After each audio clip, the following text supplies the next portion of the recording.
कार्यक्रम के प्रसारण पुण्यार्जक हैं श्री आरपी जैन, श्रीमती ममता जैन, श्री प्रशांत जैन, श्रीमती दिव्या जैन, पुत्र भरत जैन, श्रीमती सौम्या एवं पारस जैन। बिना किसी भूमिका के एक प्रसंग आपके सामने रख रहा हूँ कि प्रजा का पालन राजा के द्वारा हुआ करता है और परिवार का पालन पोषण माता पिताओं के द्वारा हुआ करता है। लेकिन संसार का स्वरूप कुछ अलग ही देखने को मिलता है कि एक राजा के मन में एक भाव आया कि बहुत बड़ा शहर है और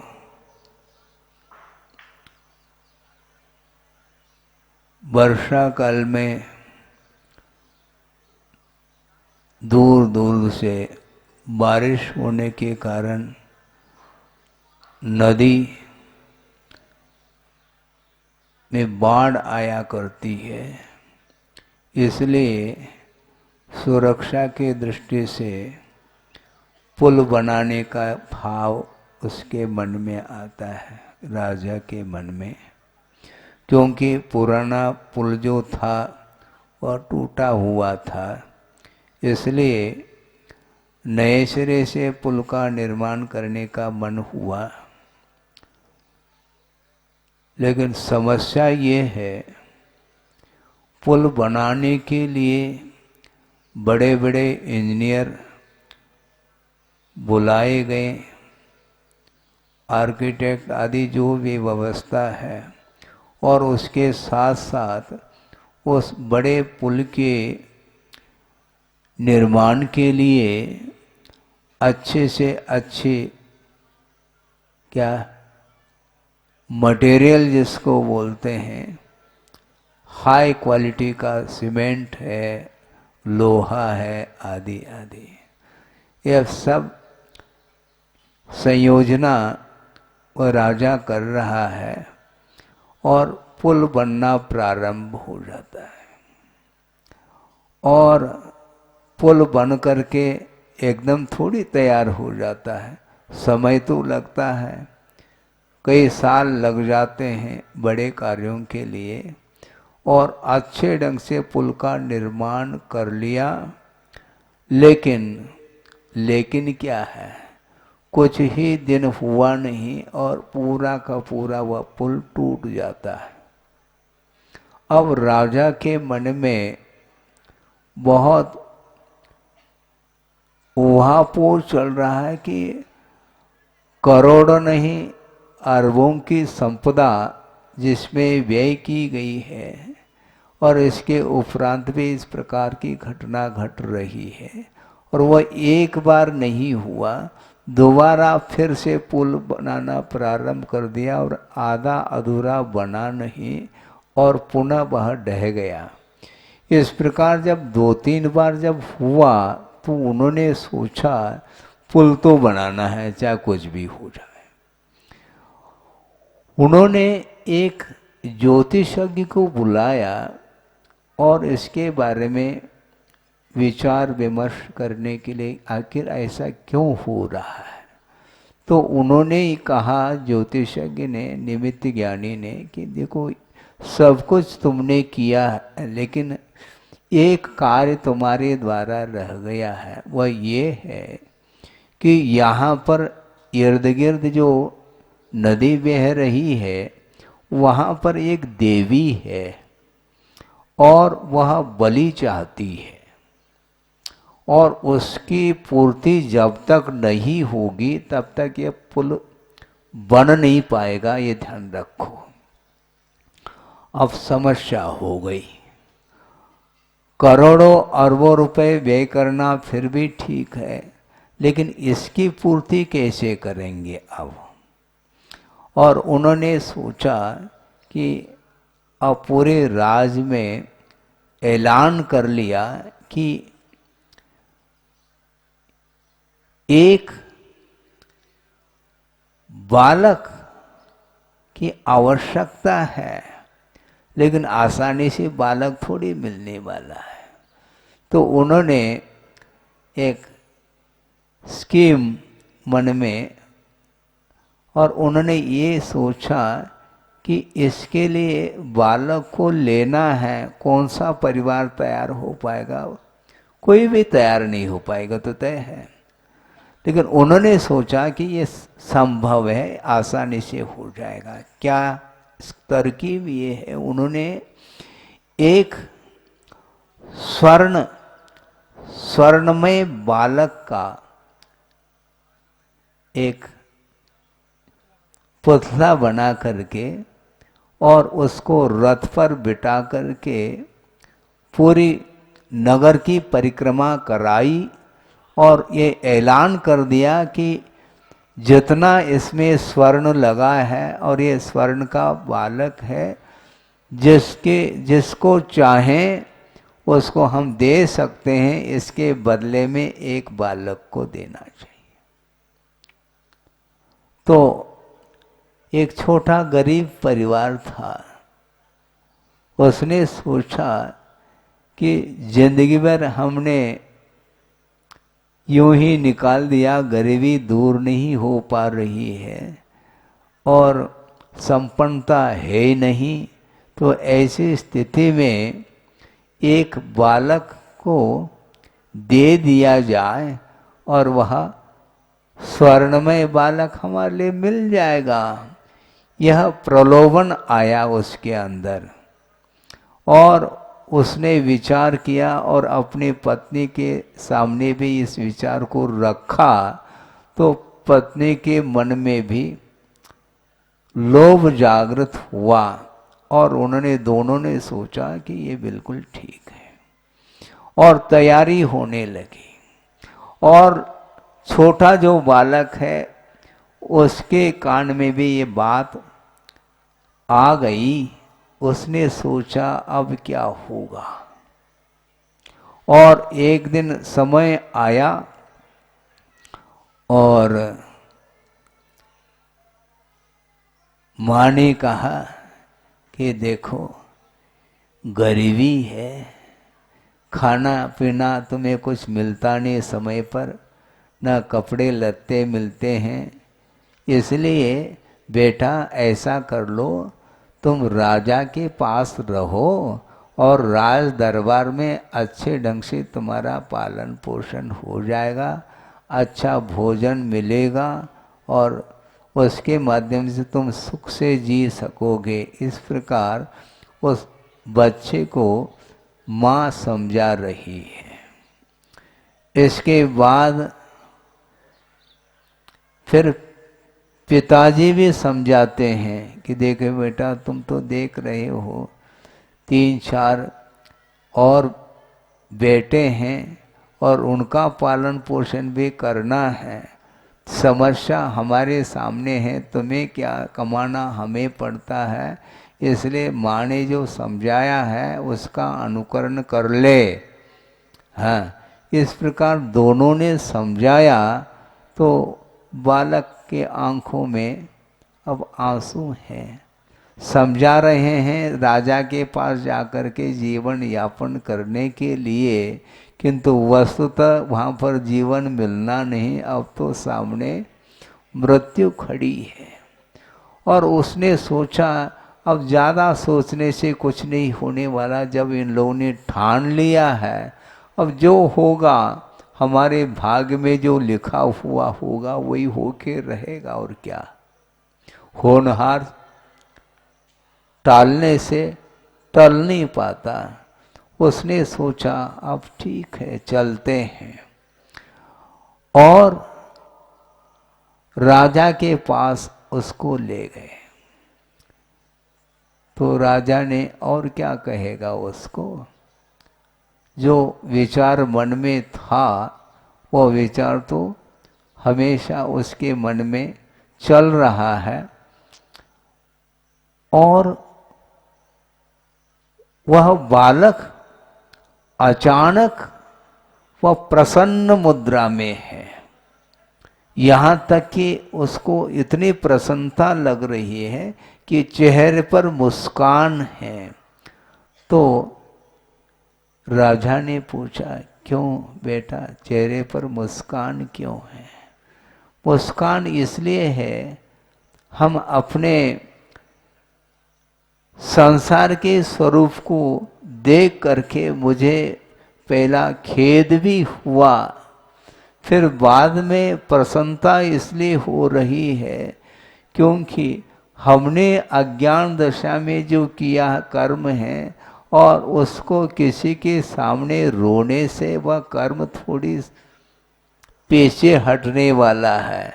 इसलिए हम प्रभु को याद करके हम अपने आप को संभालने का हमने प्रयास किया है और धीरे धीरे वैराग्य हमारा बढ़ रहा है।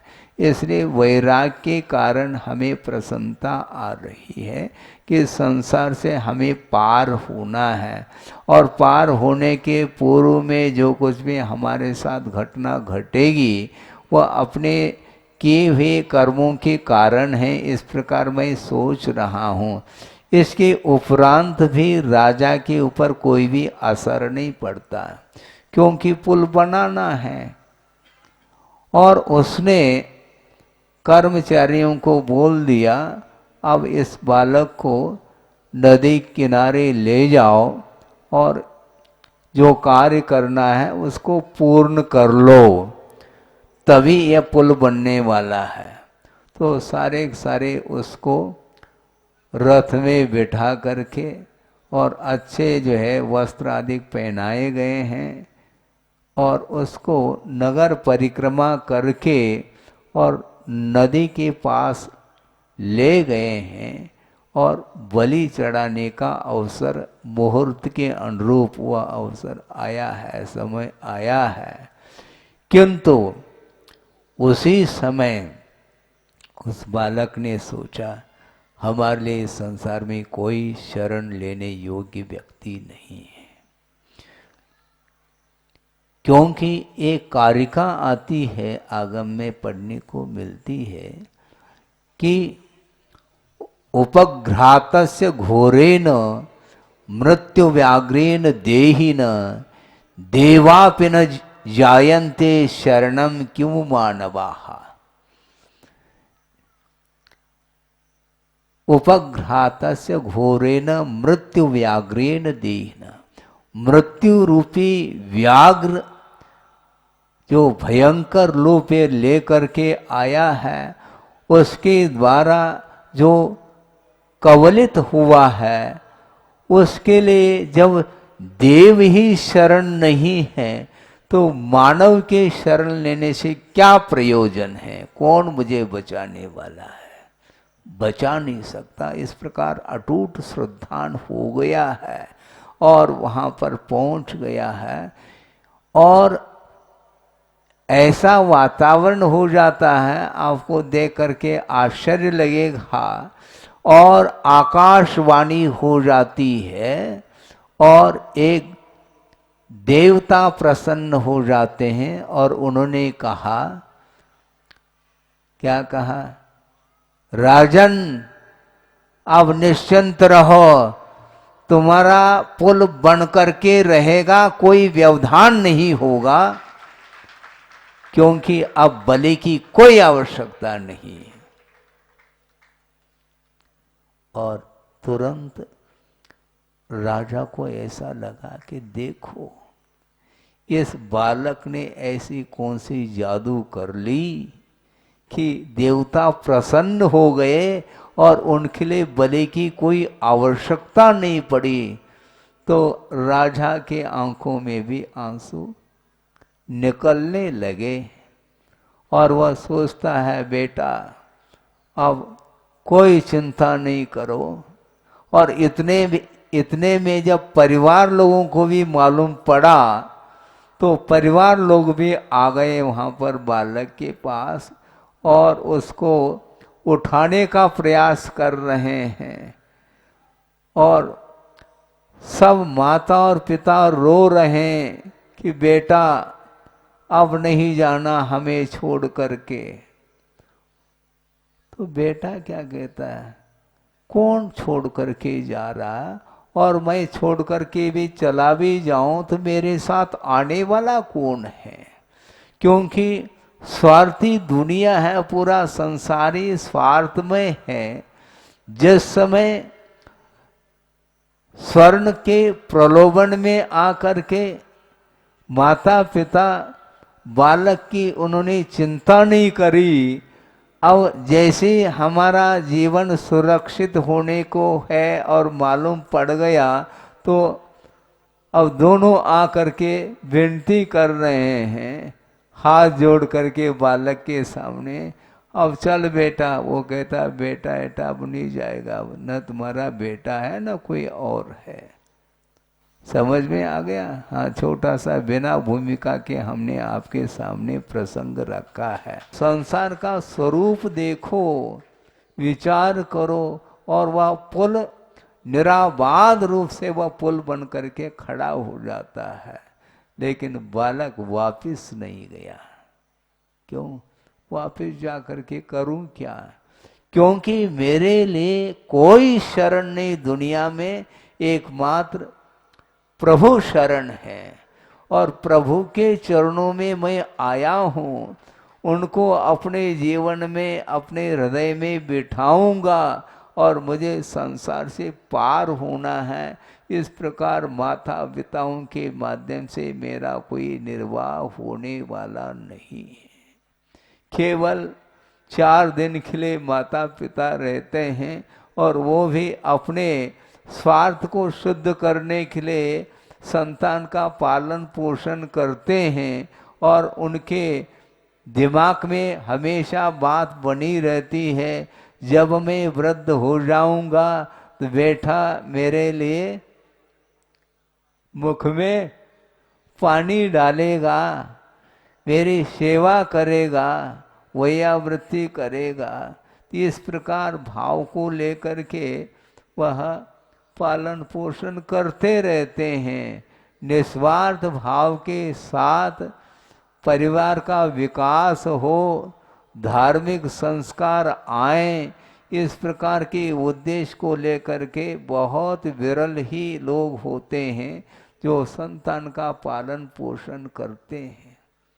ज़्यादा कहना मैं पसंद नहीं करता कि संसार की ये रीत है, किसी एक व्यक्ति विशेष को लेकर के नहीं कहा जा रहा, पूरा संसार इसी रूप में। इसलिए जगत का चिंतन करने के लिए आचार्यों ने कहा है।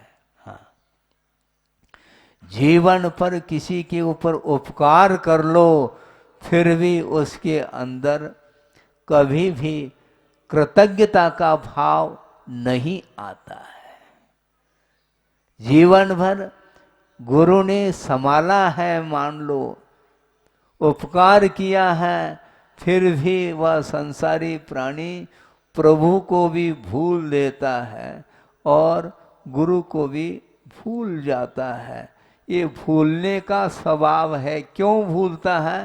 केवल मोह के कारण।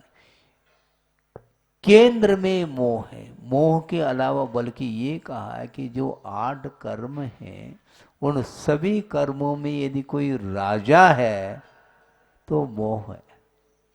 मोह समाप्त हो जाए तो कोई इच्छा रहेगी नहीं किसी भी प्रकार की।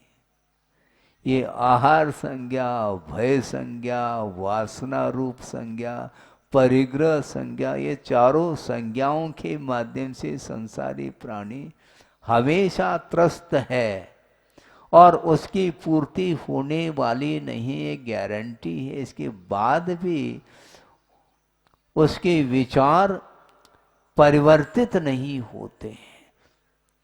प्रभु को भी भूलता है, भूलता है, भूल करके ही रह रहे हम।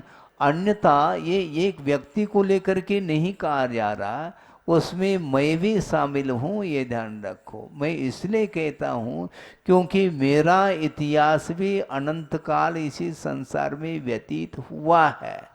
आप ही अनादिकाल से संसार में आ रहे हैं ऐसा नहीं, हम भी उसी लाइन में हैं। नहीं होते तो यहाँ पर संसार में क्यों रहते, मुझे बताओ। इस धरती पर अभी भी विद्यमान है, इसका अर्थ है कि प्रभु को साइड में रख करके हम अपने शरीर से मोह ममत्व भाव रखते हुए उसी के लिए सब कुछ किया जा रहा है, और किया कराया सब समाप्त होने वाला है।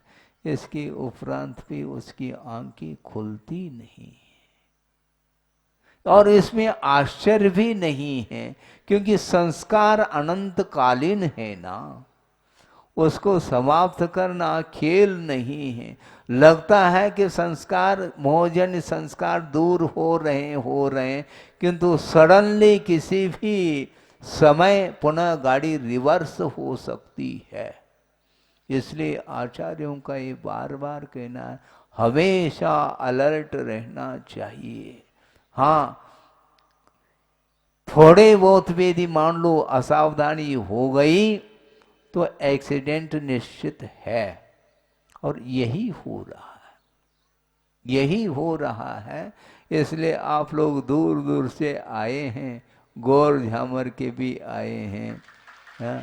गौर झामर कहते ही ताली बजने लगी, और मान लो अन्य किसी गांव के आए तो उनका नाम लेंगे तो वो ताली बजाएंगे। समस्या तो ये है, यही होता है। क्यों? इसी को बोलते हैं लगाव, गांव के प्रति, परिवार के प्रति, रिश्तेदारों के प्रति। ये जो लगाव है, इससे भी लगाव प्रभु से होना चाहिए, लेकिन नहीं होता महाराज। मतलब प्रभु के पास ये क्षमता नहीं है कि आपको आकर्षित कर सके, वो भारी समस्या है। वीतरागी प्रभु हैं, और आप लोग प्रतिदिन पूजन अर्चन आदि करते हैं, करते रहना चाहिए, ताकि इसके माध्यम से निरंतर जो है धार्मिक संस्कार बढ़ते चले जाएं। इसके उपरांत भी मोह समाप्त नहीं होता। मोह को गलाने के लिए एक अलग ही अग्नि की आवश्यकता है। हमने पहले भी कहा था, मान लो आप दूध तपाते हैं अथवा चाय बनाते हैं, मान लो, चाय का समर्थन नहीं कर रहा हूं, लेकिन पीते हैं इसलिए कहने में आ रहा है। तो चाय बनाने के लिए अग्नि की आवश्यकता पड़ती है कि नहीं? हाँ, पड़ती तो है महाराज, किंतु थोड़ा सा सूखा घास फूस भी हो, उतने में थोड़ा सा, इतना सा भी घास हो तो उसमें एक कप चाय बन जाएगा, ज्यादा बन जाएगा महाराज। हाँ, ज्यादा अग्नि की आवश्यकता नहीं है, किंतु लोहे को गलाने के लिए और जो अन्य जो धातु हैं उनको गलाने के लिए जो टेम्परेचर चाहिए, हाई टेम्परेचर की आवश्यकता पड़ती है। तब कहीं जा कर के वह लोह आदि तत्व गल जाते हैं, उसमें वह तरल रूप ले लेता है, और तरल रूप लेने के उपरांत उसके माध्यम से अनेक प्रकार के आभरण आदि या और भी जो ढाल करके बना लेते हैं। मान लो प्रतिमा बनाना है तो भी उसको धातु को ढालते हैं, गलाते हैं, फिर बाद में ढालते हैं। तो उसी प्रकार मोह को गलाने के लिए सामान्य आप कोई भी अपना विधान आदि कर लो, उतने में हमारा काम हो जाएगा, थोड़े में ज्यादा बृहद करने की क्या आवश्यकता है, थोड़े में हो जाएगा हमारा काम। ऐसा थोड़ी बना, चाय बनाना है क्या तुम्हें? कर्मों को गलाना है, संसार का विच्छेद करने के लिए जो बहुत विशिष्ट विशुद्धि की आवश्यकता पड़ती है, तब कहीं जाकर के वह कार्य हो पाता है। बड़े बड़े जो साधक हैं उनके लिए भी एकाध साल में वह कार्य उनके द्वारा नहीं हुआ, बल्कि हजारों साल तप आदिक करने पड़े। इसके उपरांत भी मोक्ष प्राप्त हो अनिवार्य नहीं। कई भव लग जाते हैं। भयानक अवसर को सहन करने के उपरांत भी 3 पांडव तो मुक्त हुए, किंतु 2 पांडव मुक्त क्यों नहीं हुए, यह प्रश्न खड़ा हुआ है। क्या रत्नत्र की उन्होंने आराधना नहीं की है क्या? बिल्कुल, क्योंकि सर्वार्थ सिद्धि को प्राप्त कर गए, सामान्य साधना नहीं की उन्होंने।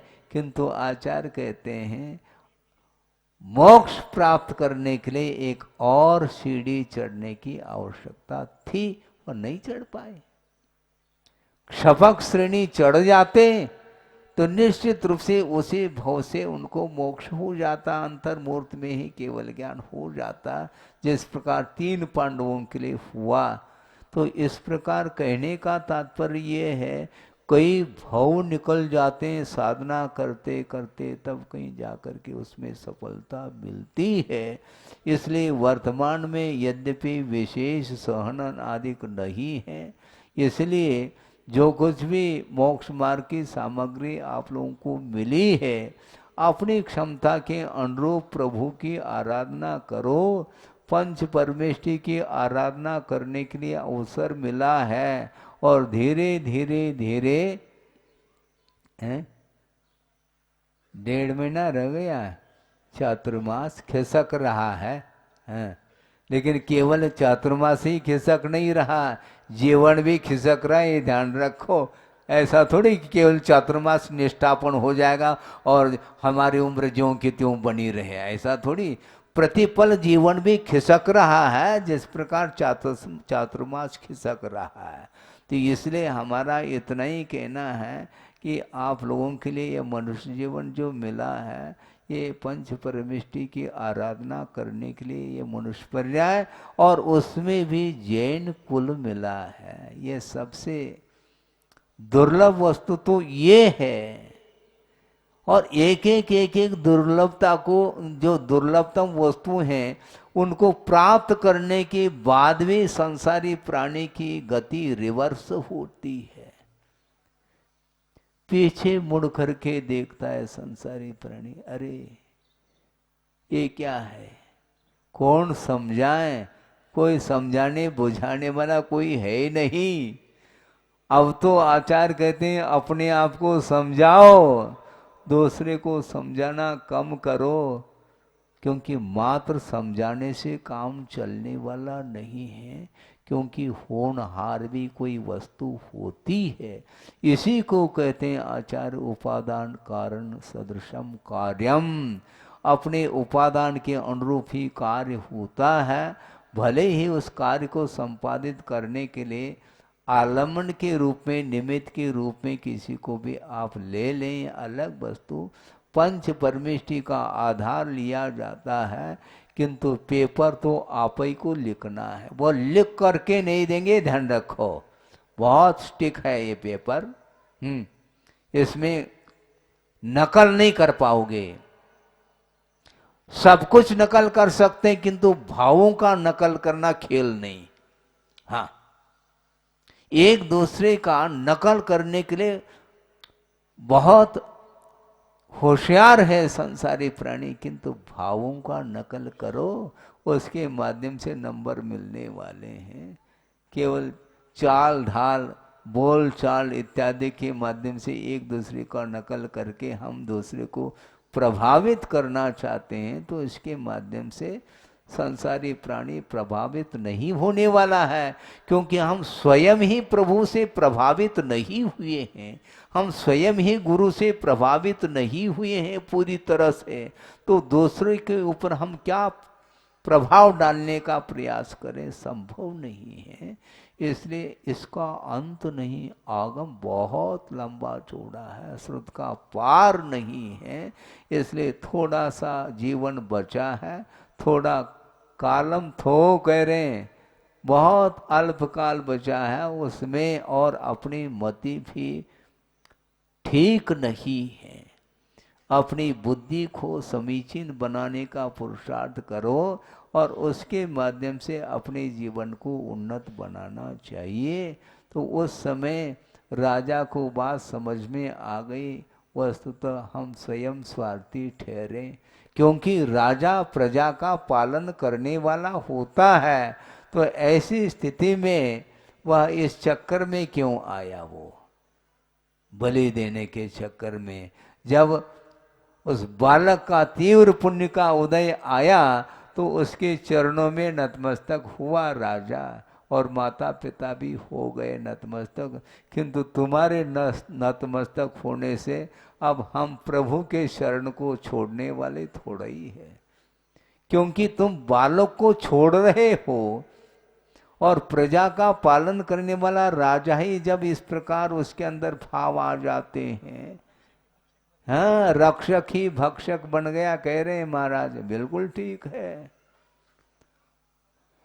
क्या होगा अब? इसलिए ये वस्तुतः संसार का स्वरूप ऐसा ही है। इसलिए बहुत शांति के साथ एकांत में बैठ करके ठंडे दिमाग के साथ सोचा करो। महाराज दिमाग में गर्म होता है कि हाँ बिल्कुल गर्म ही रहता है हमेशा, हाँ, मशीन तपी हुई रहती, उसको ठंडा करो, फिर कहीं जा करके उपदेश लागू हो सकता है, नहीं तो उपदेश भी ऊपर से चला जाता है, कोई प्रभाव नहीं पड़ने वाला उसको। क्योंकि मोह को गलाने के लिए बड़े बड़े साधक लोग भी इसमें फेल हुए हैं। जब महाराज जब वही फेल हो गए तो हमारी क्या दशा, हम काहे के लिए फिर उसको अपनाएं? ऐसा नहीं, निरंतर पुरुषार्थ करने से कोई भी असंभव वाली बात है ही नहीं। क्योंकि पंचम कलिकाल में ही बहुत बड़े बड़े साधक भी हुए हैं। अंतिम जो श्रुतकेवली भद्रबाहु हुए हैं, द्वादशांग के पाठी रहे हैं, इसी पंचम काल में ही हुए हैं।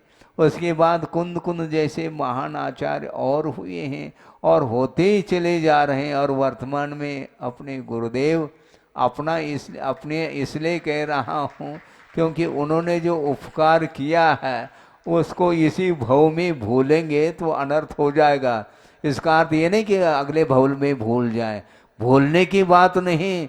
जब तक वह मोक्ष प्राप्त न हो तब तक हम गुरु को भूल नहीं सकेंगे।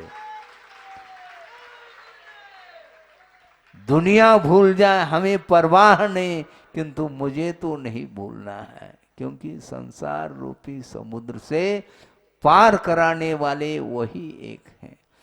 पुल भी संसार समुद्र से पार होने के लिए साधन के रूप में है, किंतु पुल से भी महत्वपूर्ण नाव हुआ करता है, क्योंकि नाव स्वयं भी पार होती है और जो बैठ जाता है उसको भी पार लगाती है।